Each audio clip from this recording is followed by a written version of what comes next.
Hey everyone, welcome to another edition of the DJ Roscoe Sports Show for this Thirsty Thursday. Happy Halloween, it's spooky. October 31st, 2024. Coming live from the palatial estate, my black trolley. My son's at speech class once again on Thirsty Thursday at the home of your reigning Division III national champions for college baseball, the Misericordia Cougars. So we're very happy with you once again. But hopefully it's a lot of treats and no tricks and not a horrifying situation like us Yankee fans today. Because it was a nightmare last night. They were well on their way to being the first team going down from 3-0 deficit, which they shouldn't have been down because they should have at least won game one, but they blew that, putting Nestor Cortez, who hadn't pitched a month and a half, and that was a debacle Aaron Boone to put in, and they're going to bring him back for another year, so it's going to be more disaster. You might lose Juan Soto in free agency, and all that madness, and all the people who might be leaving and coming and going for the Yankees. Making the World Series first time in 15 years. So you go down 3-0. You come back in game 4.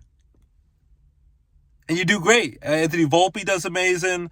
He gets to take pictures with his buddy, his childhood idol, as a lifelong Yankee fan from the tri-state area with Derek Jeter. He hits a grand slam. What's his name? Gleyber Torres hits a big 3-run homer. Austin Wells hits a big home run who has been struggling. Even Aaron Judge hit an RBI single late in the game, and everything is going well. It's hunky dory, and then you have Garrett Cole pitching game 5. So you're at home, last home game of the season. And you have pretty much one of the best pitchers, if not, when he's on, the best pitcher in baseball, reigning Cy Young Award winner, and you have a 5-0 lead. Aaron Judge finally hits his first World Series home run, demolishes a 2-run homer in the first inning. Then back-to-back homers because then Jazz hits a home run. They're up 3-0. Then RBI single by Verdugo, 4-0. Then Giancarlo crushes a home run, 5-0. And Giancarlo had an amazing postseason, was the ALCS MVP, and was like Babe Ruth out there in the playoffs. So everything's going well. You're going to the 5th inning. Garrett Cole has a no-hitter going to the top of the 5th inning. So you give a base hit by Kiki Hernandez. No big whoop. Then it unravels. Aaron Judge, who had just, besides the home run, made a great catch to rob the eventual World Series MVP with a home run in 4 of the 5 games, including the walk-off grand slam, which never had happened before in a World Series. He robs Freddie Freeman of extra base hit, so he did amazing just in the 4th inning. And it looked like Aaron Judge tonight between the home run. Later he hit a double. He got walked. He got on base throughout the game, and everything is fine. But then, inexplicably, it's like he looked up and like he would never drop this ball. I don't think he made an error all season in center field. Mostly he played in center field, even though mostly he should be a right fielder, and maybe he will be that again if Soto leaves, which I would love to see Soto come back. He drops the fly ball. All right, it's horrifying, but it's like, okay, we can survive this. Then, for some reason, Volpe, I think, should have just went to first and take more of the automatic out when you're up 5-0. He tries to go to third on a force out. Okay, if you make a good throw, that's fine. He bounces the Jazz. Another error. All right. So now you have bases loaded, nobody out. It's getting a little dangerous. But then Garrett Cole comes back, strikes out 2 batters in a row, does a great job there. He even strikes out Ohtani. I think he struck out Gavin Lux. Everything is fine. 2 outs, and then Mookie Betts hits a ground ball to first base to Anthony Rizzo, a soft ground ball. Looks like he's going to survive. Get out with no runs allowed. You're like hoping to just give up maybe 1 or 2. Don't lose much of the momentum. And then for some reason, Rizzo's in between to either run to charge the bag, get to first. Mookie Betts is flying down the line. He's really fast. And then no matter what Garrett Cole should be, PFP, we do all the time. Those are in Community College when I'm doing baseball race. PFP, you cover first base bag. He didn't cover the bag. He said he was in between. He thought he was going to get the ball. Then he's watching Rizzo. He doesn't get it. So then they score a run. They don't get out of the inning unscathed. So then it's still 5-1. You're like, okay, it's a little dangerous because now you have Freddie Freeman, who's been out of this world red hot. Bases loaded. If he hits a home run, he can tie it up with 1 swing. He got 2 strikes on him early. But then he muscles it out. 2-run single. It's 5-3. Not great, but you're like, okay, you still could have a 2-run lead. But then there's more. Teoscar Hernandez, 2 strikes again against him. Couldn't finish him off. 2-run double. Cole's getting tired out there through 38 pitches. It was just a marathon on the mound. You're not really ever supposed to throw that many. 2-run double, ties it up 5-5. 5 unearned runs. All 5 runs were unearned. And Garrett Cole ended up going 6, because then he came back out for the 6th, which I didn't think he'd be able to do. And then even for the 7th for 2 outs. He ended up giving you 6 2/3 innings, no earned runs, which is great. He pitched pretty well overall. But between not covering first base bag and the horrible defense, and there was more errors later in the game, including catcher's interference, They gave up 5 runs to that, and then they get it back the next inning in the bottom of the 6th inning. I would have loved Giancarlo to hit another home run. He gets an RBI sac fly to drive in Soto. They're up 6-5, but they're only up by 1. So it's a little dangerous. Cole gets 2 outs, comes back out, unloads the tank, throws 108 pitches. And then Clay Holmes, it's a little dicey, but he's able to strike out Max Muncy. So they get out of the 7th inning. They go to the top of the 8th inning, even though they had many chances to break the game open, get more insurance runs after blowing that 5-0 lead. They're up 6-5 on the top 8. But they go to Tommy Kahnle, who only wants to throw changeups. The Dodgers are great hitters. They're not going to chase pitches, and they're ready for the changeup. So then, base hit by Kiki Hernandez, who's played out of this world in the playoffs in October. Then an infield single by Tommy Edman, who was the NLCS MVP with the Dodgers over the Mets. Then he walks, I think, Will Smith on 4 pitches. By the way, between Will Smith of the Dodgers and Will Smith, the relief pitcher who won the World Series 3 years in a row with 3 different teams, with the Braves, the Astros, and last year with the Texas Rangers, there's now been 5 straight World Series, 2020, 2021, 2022, 23, and 24, where Will Smith has won the World Series. Not the famous rapper Big Willie style, getting jiggy with the Fresh Prince of Will Smith, smacking Chris Rock in the face. No, Will Smith of the Dodgers, the catcher, winning twice, and then Will Smith, the relief pitcher, won in 3 years in a row with 3 different teams. But then Tommy Kahnle loads the bases, nobody out. Is awful. He had to stand in for 3 hitters. And then they have to go with a tired Luke Weaver, who was going to, at that point, at least give him a fresh in and try to get the 2-inning save right off the bat, or leave Clay Holmes in a little longer because then you can pull him whenever you want, or go to Mark Leiter Jr., who pitched pretty well. So they go to Kahnle, he struggles, and then bases loaded, nobody out. And Luke Weaver, it's a tough situation to get out of, being tired and no margin for error. He gave up a sac fly to Gavin Lux, RBI sac fly to Mookie Betts. Those 2 runs ended up being the deciding outcome of the game. They had more runners on base, couldn't drive them in to tie or take the lead. They ended up losing by 1 run, 7-6. And then Walker Buehler, who just pitched on Monday night, I think threw like 72 pitches, or maybe even more than that. He then 5 shut-ins, won the game on Monday night in game 3 against the Yankees. 2 days later, on 1-day rest, ends up closing out and closed out the 9th inning after Blake Tryon pitched like 40-plus pitches and got out of it. And the Dodgers, congrats to them. Freddie Freeman, World Series MVP, 2nd World Series because he won one with the Braves in 2021. The Braves should never let him go. Mookie Betts, first active position player with 3 World Series rings, one in 2018 with the Red Sox against the Dodgers, 2020, which everyone wanted to call Mickey Mouse World Series, but it's with no fans in the COVID year, but it still counted. Everyone else had the same opportunity, and the Dodgers beat the Rays that year, and now this year it's a full season, so they can't tease Dave Roberts, who has immense pressure because they pay all this money for all these superstar players, and they got Yamamoto, and Shohei Ohtani's now World Series champion, even though he didn't really do anything in the World Series, but is always a threat, and he hurt his shoulder, and he's come back from Tommy John surgery this year, so he couldn't pitch. So this up next year, they might even be better because Ohtani might be available to actually pitch next year for them. And, he's going to be the NL MVP. Judge is going to be the AL MVP, first 50-50 homer stolen base guy. And Dave Roberts, a lot of pressure because they were down 2-1 to the Padres. They lose that series, he's probably getting fired. They found a way to beat the Red Hot Mets in the NLCS and then beat the Yankees in 5 games, which the Yankees ended up losing both games. Garrett Cole started and pitched great. And if they win those games, if not both those games, the Yankees could be up 3-2. And even if, after screwing up in game 1, the Yankees, if they don't blow a 5-0 lead with all those errors, and you got to give the Dodgers credit for keep fighting, but the Yankees blew it and pretty much choked on their own there. The Dodgers capitalized, but you can't give a good team, a World Series championship team, 6 extra outs. And the Yankees, they did it to themselves. They choked. They blew it in front of their home fans. And then the whole debacle in Game 3 where they ripped the ball out of Mookie Betts' glove and all that. And that fan was a complete moron. I think that was actually Game 4 with that crazy fan who supposedly knows Rob Gronkowski from back then in college. So the Yankees had the Blues, and at least if they don't blow last night with all the stupid errors, they have the day off, and there's going to be November baseball, and it looked like there was going to be a Game 6 tomorrow night in L.A. Instead, tomorrow morning in L.A., they're going to have a World Series parade, which is something they couldn't do 4 years ago because of COVID. They get to celebrate in style, and it will be on Fernando Valenzuela, the superstar pitcher. Fernando Mania won their World Series in 1981 against the Yankees, coming back from a 2-0 deficit.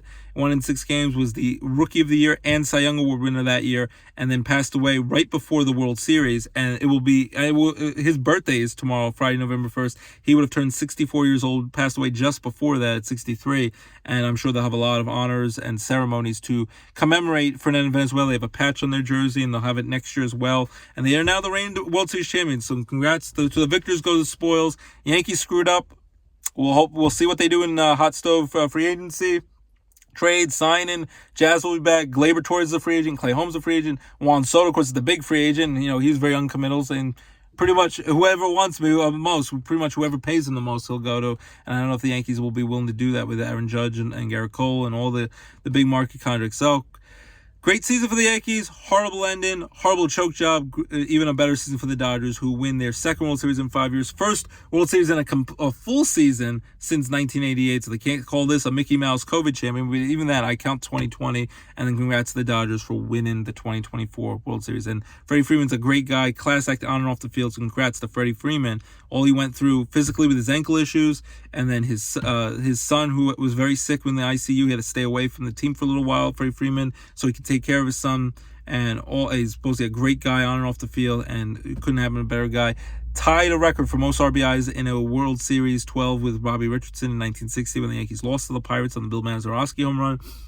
Hit a home run the first 4 games. First World Series player to hit 6 straight games with a home run, including his last 2 with the Braves, and hit a walk-off grand slam, which never happened before. So, congrats to the Dodgers. They win it in 5 games. I'm a disappointed Yankee fan. I stayed up late. I've been boarded. I watched the postgame show. I really just did it to myself so I could just feel awful, and it's gut-wrenching. But we'll be back for another season. And hot so free agency. We'll bring it to you on the DJ Roscoe Sports Show. Talk about it. And then opening day is only 147 days away. It can't come soon enough in late March for the Rail Riders, the Yankees, and all those great teams, and the champion Dodgers. So, without further ado, we're going to quickly, before we go to the NFL picks, NBA and NHL hockey action. Penguins play tonight against the Ducks on Halloween. Marc-Andre Fleury won the game for Minnesota Wild, his last season on the road in Pittsburgh for his where he played also long and did so well. The Knicks got a nice win over the Heat last night. Karl-Anthony Towns played amazing. So the Nets got a win as well. LeBron and Bronny are still doing their thing. Celtics look amazing. So basketball, hockey action's been very exciting. Baby Penguins they won last night on the road. And then, of course, World Series we talked about. And then college football, Penn State 7-0. Number 3 ranked team in the country is going to take on number 4 ranked Ohio State. Can they finally get beat their arch rival and knock off Ohio State, which they've only done once in like 20 years? They did it in 2016 when they pulled off the upset. It's not, I wish it was a whiteout game at night, prime time. It'll be 12 o'clock on Fox, but hopefully Penn State can get it done. They got the nice road win, 20-13 against Wisconsin last week in prime time. But Penn State, Ohio State will be the big college football game. Hopefully they get it done. The Panthers are also undefeated first time since 1982. They're 7-0. They beat Syracuse last week. Rutgers lost bad to USC and LA last week. Notre Dame crushed Navy at MetLife Stadium in Jersey last week. And I'll be covered. First round high school playoff action, district playoffs. Dallas 0-3, won 7 straight games. Won the Old Shoe trophy against their rival Lake Lehman, 28-7. I covered last week. And they will take on Honesdale, who I saw crush Natico a couple weeks ago with Mason Avery, scored 4 touchdowns. Home playoff game tomorrow night, November 1st, 7 p.m. And that will be the Times Leader Saturday edition on print and online. So, without further ado, we're going to do our football pick. And before I do, I'll quickly say, watch Saturday Night Live. John Mulaney's hilarious. He will be hosting Saturday Night Live with Chappell Roan as the music guest. The new Venom movie came out. That looks good. Tom Hanks reunited with Jenny and Robert Zemeckis for the first time in 30 years since Forrest Gump for that Here movie. The reviews are great. November 12th, you see Deadpool Wolverine streaming on Disney+. And the Penguin Show is great on HBO Max for 2 episodes to go. Tulsa King's great on Paramount+. A lot of great stuff. So, and here we go. Week 9 of the NFL season starts down Halloween with my JTS Jets, who are playing like garbage. They found a way to lose to the Patriots without turning over the ball, scored a late touchdown, could just not give up a touchdown last Sunday, and they gave up a touchdown against a horrible Patriots team with Jacoby Brissett back as the starter because Drake May got hurt with a concussion. So the Jets from 2-1, but they crushed the Patriots in week 3. They've lost 5 in a row, probably going to lose 6 in a row. They take out the Houston Texans, but the Texans did lose their star wide receiver, formerly of the Bills, Stephon Diggs, tore his ACL. He's out for the season, unfortunately. So, what we'll give? The Texans are the better team, taking on the Jets, who are 2-6. They keep getting getting the violations with delaying games. There's just a disarray. They fired Robert Saleh. That's still not helped. And by the way, go vote. In 5 more days, it's election day. No matter who you're going to vote for, make sure you vote on November 5th. It's Tuesday. I'll be rooting for my Jets on Halloween, but in the end, I can't pick them tonight. I hope I'm pleasantly surprised that they avoid the 6-game losing streak. I'm gonna go with the Jets even at home. They make it a game for a while, but they shoot themselves in the foot with some costly turnovers or penalties, and the Texans and C.J. Stroud get it done. I'll go with 23-20. Also, the Jets kicker, Greg Zuerlein, god awful. They need a new kicker. Texans win 23-20 over the Jets Thursday Night Football on Halloween. Now, there's 8 early 1 o'clock games on Sunday, November 3rd. 1 o'clock on Fox. The Cowboys who just lost to the 49ers. They got embarrassed. They take on the Atlanta Falcons. I'm actually going to go with the Cowboys here. As much as I hate the Cowboys and I like Kirk Cousins, he's a solid player. They beat the Buccaneers in their creamsicle retro jerseys last week. They're 5-3. The Cowboys 3-4. They're desperate. I think they'll find a way to go in Atlanta. Not going to be an easy game for them. Dak Prescott's got to make sure he doesn't turn over the ball. I think the Cowboys have enough talent to even up the record 4-4. They win a close game over the Falcons. I'll go with 24-20 over Atlanta on the road. 1 o'clock on Fox. 1 o'clock on CBS. The Broncos at the Ravens. I'm going to go with the Ravens here. Broncos are playing pretty well, especially against bad teams. They beat up they beat up the Panthers last week, who everyone crushes. Ravens lost a heartbreaker to the Browns, which was a big upset with Jameis Winston playing with Deshaun Watson out for the year with Achilles injury. I see the Ravens bounce back in a big way with Lamar Jackson and company, and they'll beat the Broncos. I'll go with 34-24. They win by 10. 1 o'clock on CBS. Nana Fran's Buffalo Bills at the Dolphins with Tua back, but they still lost by a point to the Arizona Cardinals. Tua makes it interesting, but I still got to go with the Bills here. I can't bet against Josh Allen. He gets it done after crushing the Seahawks on the road last week in Seattle. I'll go with the Bills, beating the Dolphins. Close game, 24-17 at home at Buffalo. Saints at Panthers on CBS. I'm gonna go with the Saints here because even though the Saints stink, especially without Derek Carr at quarterback, and they lost to the Chargers last week, I think the Panthers are awful. They're going to still stick with Bryce Young, who looks like a bust at quarterback, and the team stinks. I'll go with the Saints to win an ugly game. I'll go with 23-16 over the Panthers on the road. 1 o'clock on Fox, the Vegas Raiders at the Bengals. I'm going to go with the Bengals here, who just got destroyed 37-17 against the Eagles at home last week. Joe Burrow, the Bengals, been struggling, but the Raiders are the perfect elixir. They stink, and I think the Bengals are going to win this game, but they'll probably keep it close for a while. The Bengals have underachieved this year. I'll go with the Bengals winning 27-17. Chargers at Browns, 1 o'clock on CBS. I'm going to go with the Chargers here. Even though the Browns have a nice victory over the Ravens, and what's his name? Jameis Winston actually played pretty well. Gave a spark to that offense that was struggling under Deshaun Watson even before he got hurt. I think the Browns make it close, but I think the Chargers beat the Browns here. I'm going to go with 31-27. They win by 4. 1 o'clock on Fox, Washington at the Giants. So Giants almost beat them earlier in the year. Only lost by a field goal if they had a decent kicker make some kicks. Giants played the Steelers tough last week on Monday Night Football. Lost 26-18 to Russell Wilson, who's been playing great for the Steelers. They're 2-6, the Giants. Daniel Jones is still struggling. Neighbors is excited at wide receiver. That Tracy, the young rookie running back, is playing pretty well. Washington, of course, won on a thrilling home Hail Mary touchdown pass for their rookie sensation quarterback Jaden Daniels over the Bears. The Bears. And Washington is 6-2 first place. I think they're going to continue that. Giants always play them tough, but Jaden Daniels we trust. Great rookie quarterback. And in the MVP conversation as a rookie, Washington's going to beat up on the Giants 34-17. Patriots at Titans on Fox. I'm going to go with the Titans here because these are the Titans stink. Mason Rudolph's playing decent. They're at home. Patriots stink. And whether it's Drake May or Jacoby Brissett, neither of them should beat the Jets, but the Jets are that dysfunctional. Titans win an ugly game, 16-13 at home over the Patriots. Then there's 4 p.m. late afternoon games, 4 or 5 on CBS. The Bears try to overcome that Hail Mary loss to the Washington Commanders last week. The Cardinals beat the Dolphins by 1 point. Kyler Murray played well, even in Tua's big return from his concussion injury. Hopefully Tua stays safe and healthy. I'm going to go with the Bears. Go out on the road. Tough place to play in Arizona, but I think the Bears find a way to get it done. They need to win this game if they want to stay in the playoff hunt. Bears 27-24 with the Cardinals on the road. 4:05 on CBS. Dan's Jaguars. They lost to the Packers at Lambeau Field with Jordan Love tearing it up, playing great since coming back from his knee injury. Jaguars been a disappointment all year long. Trevor Lawrence and Doug Peterson bringing himself fired. Playing the Philadelphia Eagles wearing their sweet Kelly Green retro uniforms. Eagles 5-2 on a 3-game winning streak. They crushed the Bengals last week by 20 points, 37-17. Jalen Hurts is playing well. All their offensive targets seem to be healthy, ready to go. It'd be a big upset if the Jaguars win. You can never count the Jaguars out, but I'm going to count the Jaguars out. They're playing like garbage. I'm going to say the Jaguars continue to struggle. Eagles beat up on the Jaguars 34-17 to win their 4th in a row, go to 6-2. and challenge for a playoff spot, of course, the AFC East battle with Washington Commanders. 4:25 on Fox will be the game of the day or game of the week. The Lions at the Packers in Lambeau Field.